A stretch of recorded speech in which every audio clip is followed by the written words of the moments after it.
50 години заедно. 50 години един за друг. 50 години щастлив семейен живот. В наши дни за мнозина това звучи невъзможно. Но за 44 двойки в Пещера това е живия живот. Не е лесно, но е хубаво, споделят юбилярите. Каква е тайната за щастливия семейен живот? Тайната е да има търпение, да има отстъпки и най-вече любов. Какво ще допълните вие? Разбирателство. Абсолютно същото. Все едно съм на моя сватба. Ако се върнем назад във времето, как беше тогава? Добре беше също. За да живееш до толкова години, трябва отстъпка. Единият да отстъпи, за да има разбирателство. Няма ли отстъпка, няма да се живее. Винаги трябва жената да отстъпа, защото тя е по... Тоест, жената трябва да прави отстъпка, така ли? Така, жената трябва да прави отстъпка. За думите пляскам. За думите пляскам. Уважение, верност и търпение. Всеки човек греши в живота, нали? Но грешки трябва да се опрощават. Много компромиси. Това ли е най-важно? Старите хора казваха, два остри камъка брашно не милат. Обич, любов, компромиси, без тях щастлив брак няма. Трябва да си търпелива, мълчалива. И мълчалива. Да. Защото на децата не можеш да угодиш. Младите хора сега не обичат да са търпеливи. Сега не обичат, затова ти мълчиш. Половин век, само се обичаме. Лесно ли е 50 години да обичаш един човек? Лесно е, когато обичаш.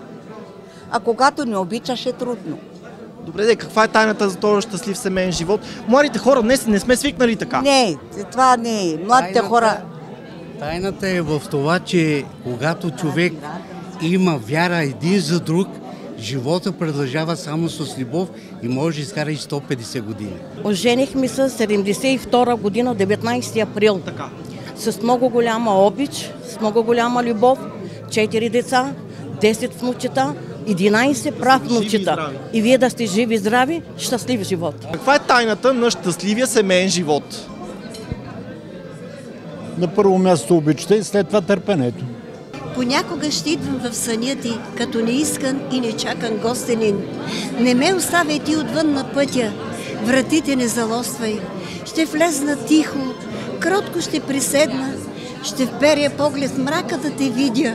И когато се наситя да те гледам, ще те целуна и ще си отида. Искам да изкажа нашата сърдечна благодарност от името на юбилярите към господин кмета, господин Младенов, който организира това прекрасно и вълнуващо събитие.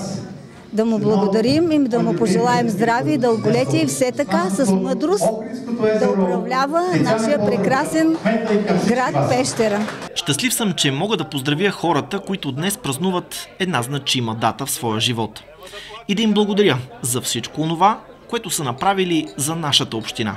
С тези думи се обърна към празнуващите кмета на Пещера Йордан Младенов. Вие сте хората, които камък по камък, плочка по плочка сте градили, за да сме днес ние младите тук до вас.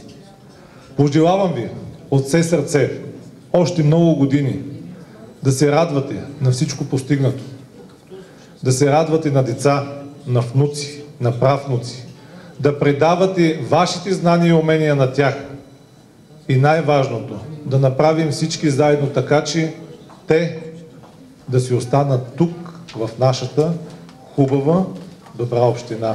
Най-трудният тест за една истинска любов е този на времето. А само най-силното и истинско чувство е в състояние да го премине. Така се обърна към празнуващите Фаня Иванова. И ето днес ние с вас празнуваме поредната ви победа, победата на любовта над времето.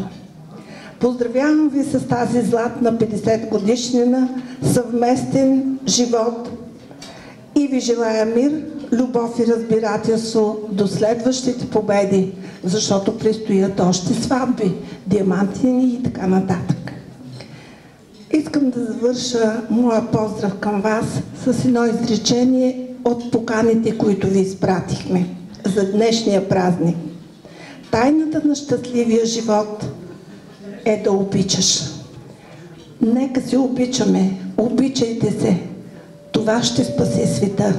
Всички дами получиха роза, а мъжете златно сърце, с пожеланията от кмета Йордан Младенов да продължат да пазят любовта си. Музикалната наздравица към златните семейства вдигна Райко Кирилов, който бе специалния подарък от организаторите към всички празнуващи.